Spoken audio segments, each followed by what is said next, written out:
Welcome to Mindful English Podcast. Welcome back to Mindful English. I'm James, and I'm here with Ruby. Hello, everyone. We are so happy that you are joining us today. Today is a special episode because it is the beginning of a brand new series here on Mindful English. Over the next 10 episodes, we will explore something we call the Mindful English Mindset, 10 Steps to Calm Fluency. This series is not about memorizing grammar rules, It is not about sounding perfect. and it is definitely not about becoming fluent overnight. Instead, it is about building a healthier relationship with English, A calmer relationship, a more confident relationship. one where English becomes part of your life rather than a source of stress. And today, we begin with our first step. The silence strategy. James, I think this is one of the most important topics we could possibly start with. I agree. Because so many learners tell themselves that their biggest problem is vocabulary Or grammar. or pronunciation. But when you listen carefully, something else is often hiding underneath. Fear. Fear of what? Fear of silence. That moment when someone asks a question. And your mind suddenly becomes empty. You know the answer, Or maybe you almost know the answer. but the words do not arrive immediately. Then 1 second passes. Then 2 seconds. Then 3. And suddenly, those few seconds feel like an eternity. Your heart beats faster. Your hands become tense. You start apologizing. Sorry. Wait, I don't know. my English is bad. Even though the real problem is not your English. The real problem is your relationship with silence. That is such an important distinction. Because silence itself is not dangerous. Yet many learners treat it as if it were. Let me ask you something, James. Sure. Have you ever noticed how comfortable native speakers are with silence? Absolutely. They pause all the time. Constantly. Sometimes they stop in the middle of a sentence. Sometimes they search for words. Sometimes they change direction halfway through an idea. And nobody panics. Nobody thinks they're stupid. Nobody thinks they forgot their language. Because pauses are part of communication. In fact, pauses often make communication better. Better? Yes. How? Think about the people you enjoy listening to. Okay, Are they always speaking as fast as possible? not really. Do they rush through every sentence? No, Usually they pause. they do. They give ideas room to breathe. That's true. Their silence creates meaning. I never thought about it that way. Most people don't. We usually think communication is made of words. But communication is also made of spaces. Spaces? The quiet moments between words. Interesting. Imagine listening to a piece of music. Okay, What would happen if every second were filled with sound? it would feel overwhelming. Exactly. The silence between notes matters. And conversation is very similar. So maybe silence is not the opposite of speaking. Maybe silence is part of speaking. That changes everything. It certainly changed everything for me. Really? Yes, years ago I believed fluent speakers never paused. I think many learners believe that. Then I started paying attention to real conversations. And what did you notice? I noticed pauses everywhere, Even among confident speakers? especially among confident speakers, Why especially? because confident people are not afraid to think. That's powerful. They do not feel pressure to fill every second with sound. They trust themselves. Exactly. And maybe that is the first lesson of today's episode. What is it? Silence is not evidence that you are failing. Silence is evidence that you are thinking. And thinking is not a problem. It is part of meaningful communication. And yet, so many learners have been trained to believe the opposite. That's true.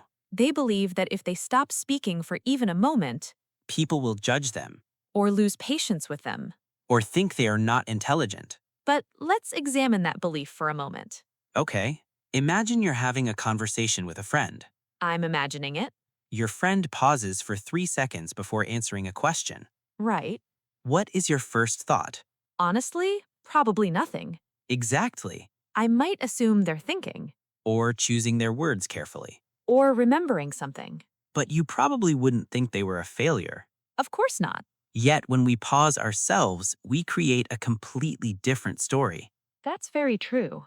We become our own harshest critics. We judge ourselves much more aggressively than we judge anyone else. And that judgment creates tension, Then tension makes speaking harder, which creates more pauses. which creates more fear. And suddenly, a simple conversation feels exhausting. It's a cycle. Exactly. A cycle that many learners experience every single day. Let me share something interesting. Go ahead. Many people believe confidence comes before action. Meaning they think they must feel confident before speaking. Yes, But that's rarely how confidence works. confidence often comes after repeated experience, After surviving situations that once felt uncomfortable, including silence. especially silence, The more often you experience a pause and realize nothing bad happens. the less frightening pauses become. Exactly. It sounds simple, It is simple. but simple doesn't always mean easy. Very true. James, I think many listeners are wondering something right now. What are they wondering? How long is an uncomfortable silence really? That's a great question. Because when we're nervous, even 1 second can feel huge. Let's test that idea. Okay, I'm going to stop speaking for 3 seconds. and we'll pay attention to how it feels. Ready? Ready. Interesting. What did you notice? It felt longer than I expected. Even though it was only a few seconds. Exactly. Anxiety changes our perception of time. It stretches moments, It makes pauses feel enormous, even when they are completely normal. which means we cannot always trust our emotional reaction. That's an important point. Just because a pause feels awkward doesn't mean it actually is awkward. Wow. Feelings provide information. Feelings provide information, but they do not always provide facts. Exactly. So a learner might feel embarrassed during a pause. While the other person barely notices it, That probably happens all the time. more often than people realize. You know, this reminds me of something. What does it remind you of? Public speaking. Interesting comparison. Many speakers think every mistake is obvious. But audiences often miss most of those mistakes. Exactly. The speaker experiences every tiny imperfection. While listeners focus on the overall message. Conversation works the same way. People care more about connection than perfection. That's one of my favorite truths about language. Mine too. Language is not a performance. It's a connection. Yet learners often treat conversations like exams. Every sentence feels like a test. Every pause feels like a mistake. Every small error feels like failure. But conversations are not exams. They are shared experiences. And shared experiences naturally include pauses. Sometimes beautiful pauses. That's a lovely phrase. Thank you. What makes a pause beautiful? Presence.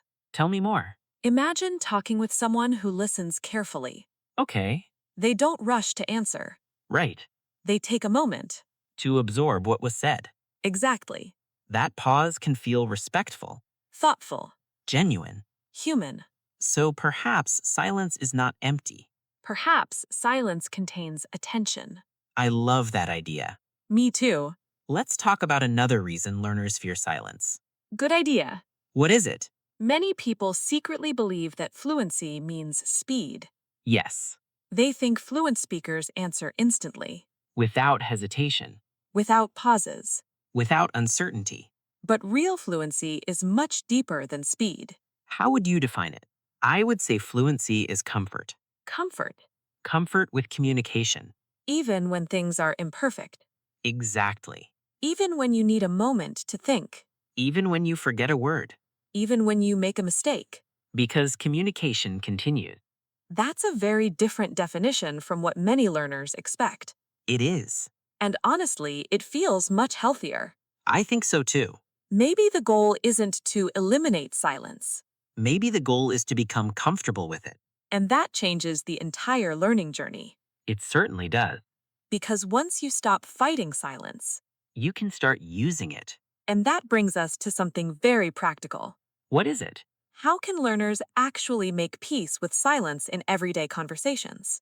How can learners actually make peace with silence in everyday conversation?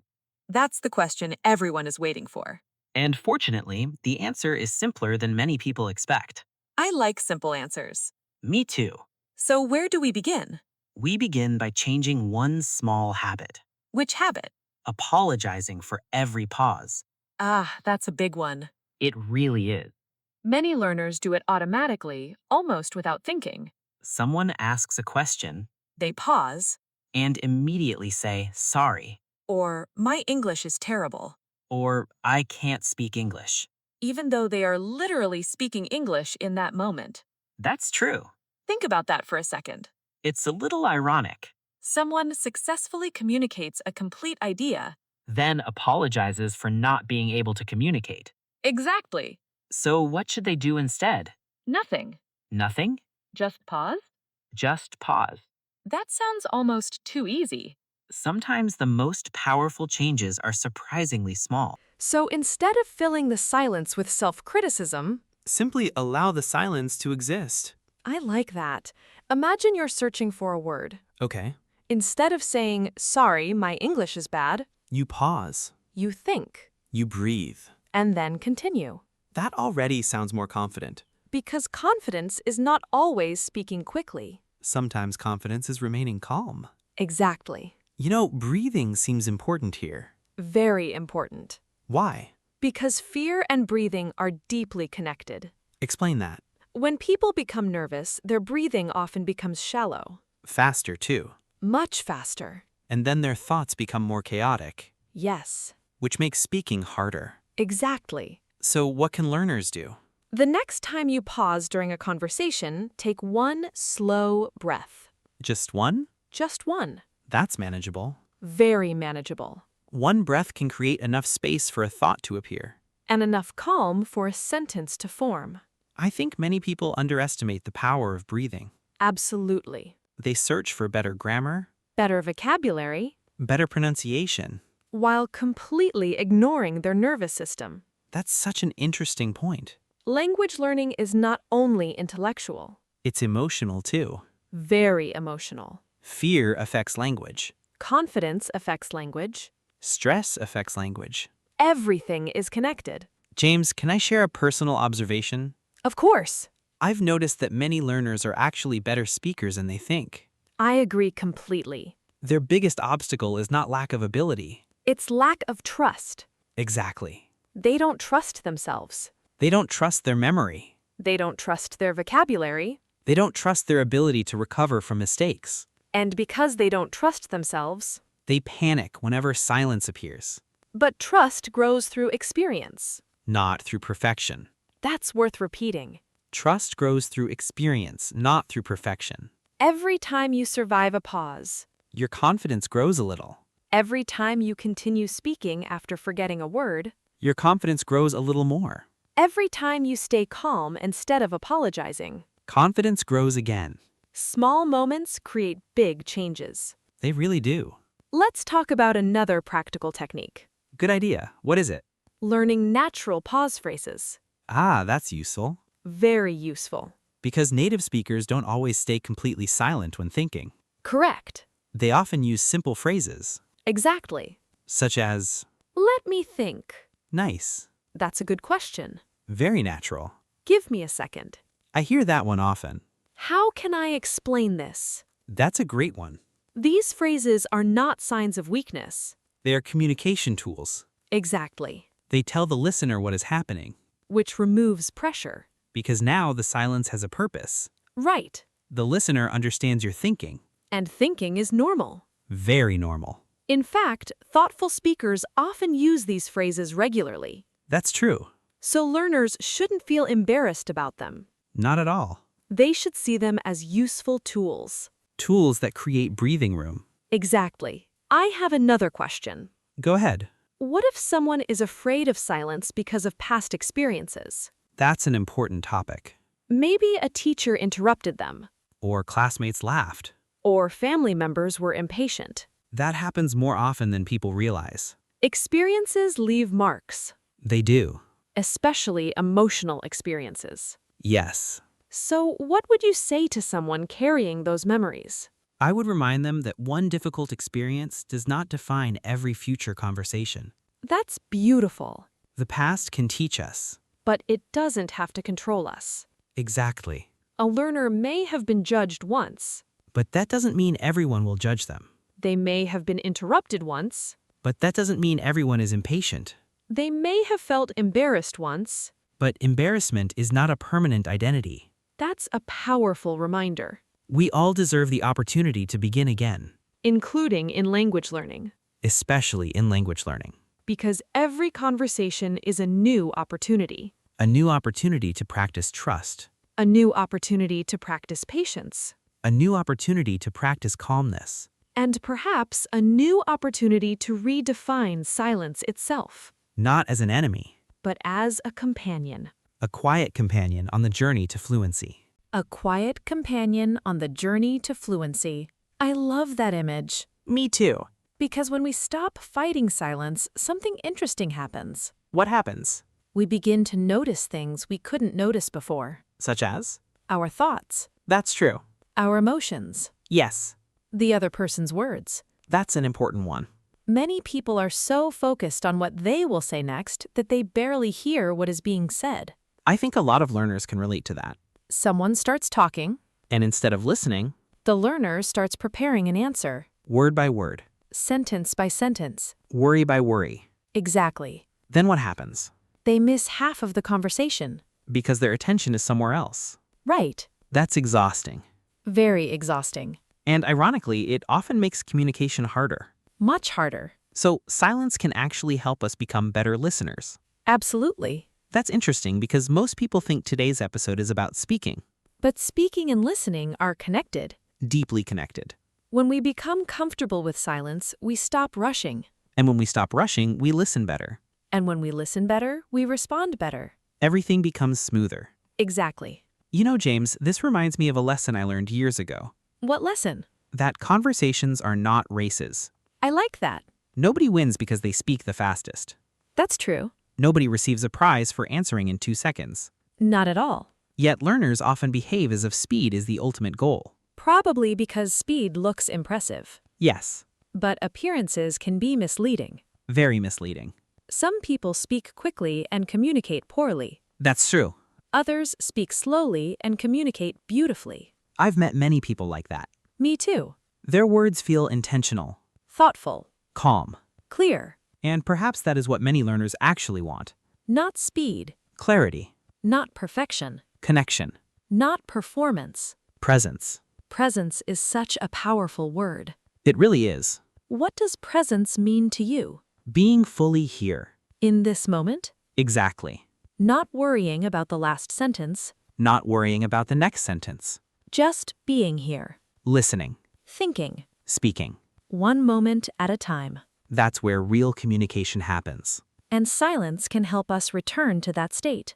Instead of seeing silence as empty space, We can see it as a moment of awareness. a moment of presence. A moment of choice. Choice? Yes. Explain.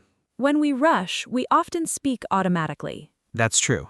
We react. Without thinking. But a pause gives us options. I like that. We can choose our words more carefully. We can express ourselves more accurately. We can communicate what we truly mean instead of simply filling space with noise. Exactly. That's a completely different way of looking at silence. It is. And honestly, it feels much more peaceful. That's because silence itself is peaceful. Fear is what makes it uncomfortable. Very well said. Thank you. Let's imagine two different learners. Okay. The first learner fears silence. Right. They rush every sentence. They panic when they forget a word. They apologize constantly. They judge themselves harshly. Every conversation feels stressful. That sounds exhausting. Now imagine another learner. Okay. This learner understands that pauses are normal. Right. They take their time. They breathe.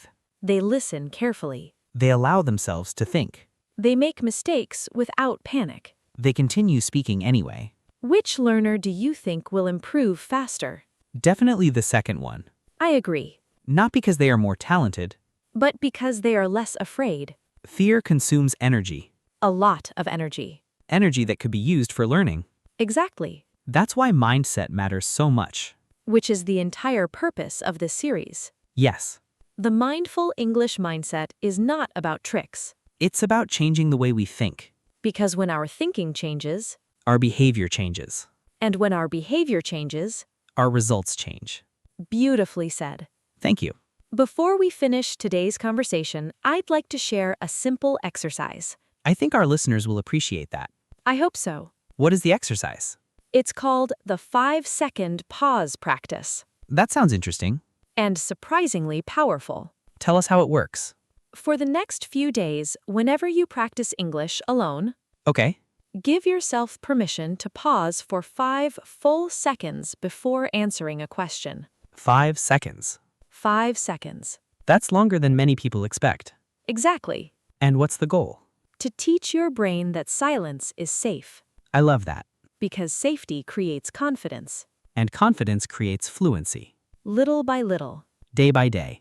conversation by conversation, until silence no longer feels like something to fear. And when that happens, something remarkable begins to change. What changes? Your relationship with English. That's true. Because many learners think their biggest challenge is the language itself. When sometimes the real challenge is anxiety, Or self-judgment. or unrealistic expectations, Expectations that no human being could possibly meet. such as speaking perfectly all the time, Or never forgetting a word. or never feeling nervous. Those expectations create unnecessary pressure. And pressure rarely helps learning, In fact, it often slows learning down, because fear narrows our attention. while calmness expands it. That's a beautiful way to describe it. Thank you. The more relaxed we become, the more available our knowledge becomes. Which means many learners already know more English than they think. Much more. But stress blocks access to that knowledge. Exactly. That's why today's topic is so important. We are not simply talking about pauses. We are talking about trust. Trust in yourself. Trust in the learning process. Trust that communication does not need to be perfect to be meaningful. I think that's one of the most important lessons any learner can learn. I agree. James, if someone remembers only one idea from today's episode, what would you want it to be? That's a wonderful question. Take your time. Thank you. I will. See, you just used silence perfectly. Exactly. I couldn't resist pointing that out. And I'm glad you did. So what's your answer? I would say this. We're listening. Silence is not proof that your English is weak. That's powerful. Silence is proof that you are human. I love that. Human beings think. Human beings reflect. Human beings search for words. Human beings pause. And none of those things are failures. They are simply part of communication. Exactly. I think many listeners needed to hear that today. I hope so. Because I remember being afraid of silence myself. Really? Absolutely. What changed? I stopped treating every conversation like a performance. That's such an important shift. Once I focused on connection instead of perfection, everything became easier. Not perfect, No, but easier. much easier. And perhaps that's another lesson from today's conversation. Which lesson? Fluency is not about removing every challenge. It's about becoming comfortable with challenges. Beautifully said. Thank you. Before we say goodbye, let's review what we explored today. Great idea. We learned that silence is a natural part of communication. Not a sign of failure. We learned that native speakers pause all the time. Often without even noticing it. We learned that anxiety can make short pauses feel much longer than they really are. Which means we shouldn't always trust our fears. We learned that breathing can help us stay calm during conversations. And that simple pause phrases can reduce pressure. We learned that confidence grows through experience. Not through perfection. And perhaps most importantly, We learned that silence can become an ally.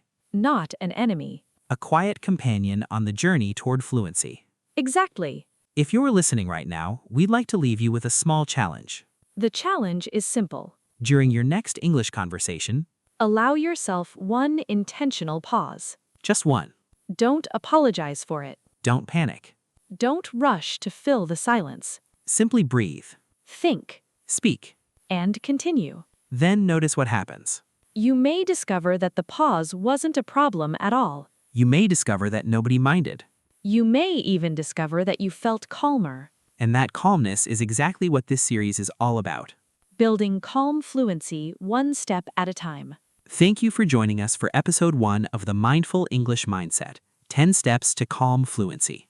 We are so grateful that you're here with us on this journey. And this is only the beginning. In our next episode, we will explore Step 2. English is a muscle, not a test. Together, we'll talk about why speaking is a physical skill, Why practice often matters more than perfection. why many learners spend too much time studying and not enough time using the language. It's going to be a fascinating conversation. We hope you'll join us. Until next time, be patient with yourself. Be kind to yourself. And remember, Every pause is part of the journey. take care, everyone. And keep learning English mindfully. See you in the next episode.